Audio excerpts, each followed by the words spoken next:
Hey guys, today I'm going to be taking a look at this little RC car. It's a 1/32 scale. It's a little bitty RC car by Crazon. It's called the Phantom. I wanted to show you the box it came in because it was really packaged really nicely. You can see here, I think it's also available in a purple. It's just packaged so nicely. I wanted to show you guys what that looked like. So I'll go ahead and take it out now and look at it. The car, it does have fully proportional throttle, which I really like. The steering is just your bam bam, it's not proportional, but the throttle is, so that's nice. Probably what I'm most impressed is just how fast this car is. It's just so fast. I'm going to go ahead and sit down the box. It's just a really quick little car. It's also a really nice, it's portable not only because it's size, but you can charge this off the controller, so you don't have to have a wall charger or anything, so you can take it out in the field wherever you're going to go, especially for a kid. You just charge it right off the controller. You can see the little, it's got sort of, spring suspension, but something like this you're not going to really worry about the suspension, but it's really quick. I'm going to go ahead and take a look at the other accessories here. Like I said, the controller, it uses this little charging cable that goes into the bottom of the car, and you just charge it off that and the light will go off whenever it's fully charged.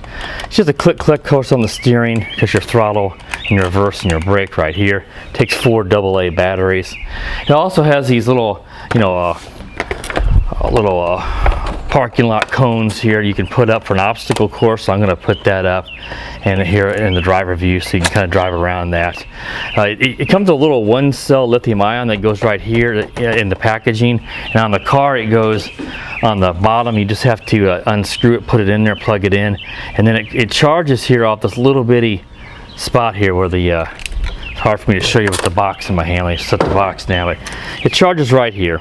I didn't mention that a while ago. I should have. You plug it in right here and you charge it, and you have the controller turned off when you do that.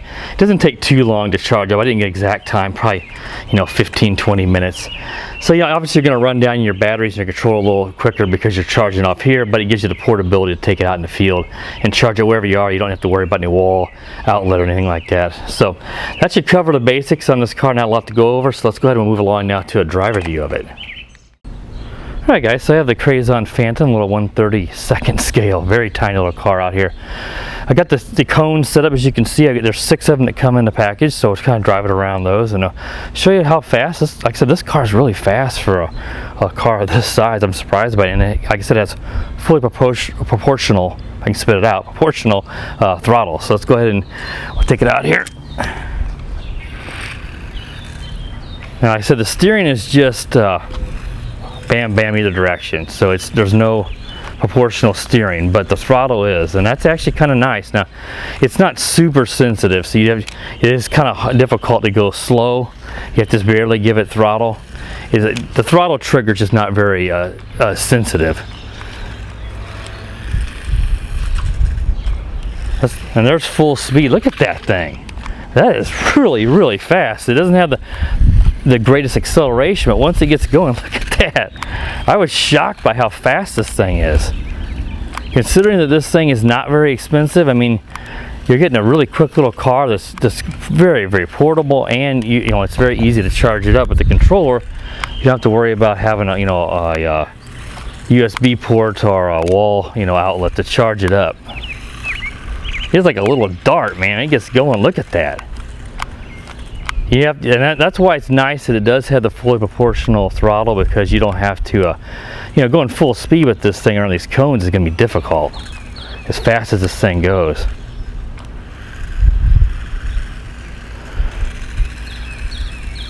So obviously this would be really good for a kid, just because it's so small. It's not going to be easy to break, and it's still really quick. A kid's not going to be bored with this because you got the cones. You got the really easy, quick charging here on the controller, and how fast it goes. Oh, I hit a cone. But I wasn't really trying to go around there. I was just trying to show you full speed. Let's take it out here into the road here and try to get a little better speed run here. Man, that is just so fast. I mean, I think that's got to be close to 15 miles an hour, maybe. I mean, for something this small, I mean, it books. Brake there, and it really spins out when you brake it. Brake. It doesn't brake too bad though, so it's not going to be like you're going to lose control. I'm pretty impressed. I've seen this car around for a little while, and I didn't realize it was this quick. I guess I didn't pay close enough attention, and I think I saw it in one other video a while back on YouTube. Man, that is really quick, don't you think? I mean, I think you guys leave a comment what you think. I think it's pretty quick for a car this size. Now, you know, because it does have the got a little bounce out of control there.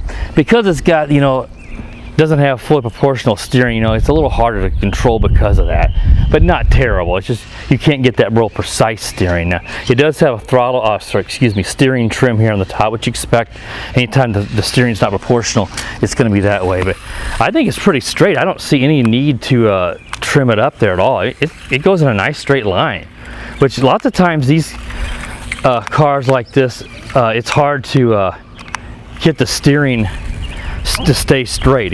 Lots of times they tend to get knocked out of whack, and you have to constantly trim it up on the bottom. Oh, I got another cone, and that's not. Doesn't seem to be the case with this one. So I like that it's not needing constantly picked up and trimmed. As you see here, I think I showed you a moment ago. You saw I didn't mention it, but I was doing some reverse. You see, reverse is pretty quick too. So. Obviously, you're not going to take this off in the grass. It just doesn't have the clearance to go in the grass. It's just going to, as you can see, it's just going to sit on top of the grass and just spin. So you got to run it on concrete or asphalt. Boy, I tell you what, I sure find all the cones. Every time I go forward, I'm saying I'm hitting one of the cones, but I'm not trying to avoid them. I just like doing the speed runs with this more so than worrying about going around the obstacle course. But I think a kid would probably like it. I think it's about as much fun plowing into the cones. And one thing I'm noticing here, and since it's only the steering's not proportional, it doesn't really matter, but this outer wheel on this is slipping on me. Can you see that there? Now I'm still able to steer just fine, but if that were proportional steering, that would goof you all up. You'd be turning this instead of the wheel. Like I said, it's not really affecting me, but I decided to mention it because I just noticed it doing it now. I didn't notice it doing it earlier. Whenever I did my previous test run of this, I didn't notice it, but since it's out of habit that I'm wanting to turn it, you know, like I have a proportional steering, and you just have to barely turn it to click it. So like I said, it's not really affecting my steering, but it just feels awkward to me because I'm not used to, you know, doing that. I'm not really used to non-proportional steering on my RC cars.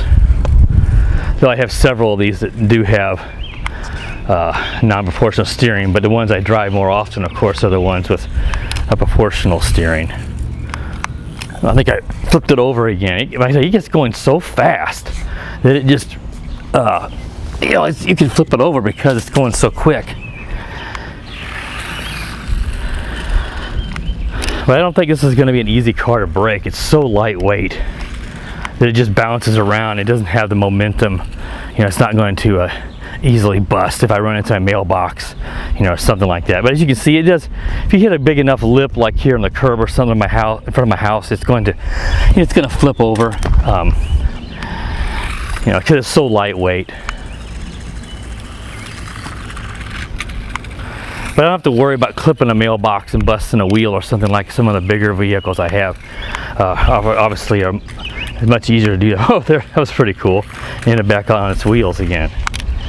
I can see you can spin out a little bit easily when it hits something too. So we can flip it over here a few times, but that's to be expected for something this tiny. I don't remember what this cost. I'll have a purchase link in the description. I know it wasn't too terribly expensive, and you're getting everything you need to use this guy, so you don't have to buy anything extra.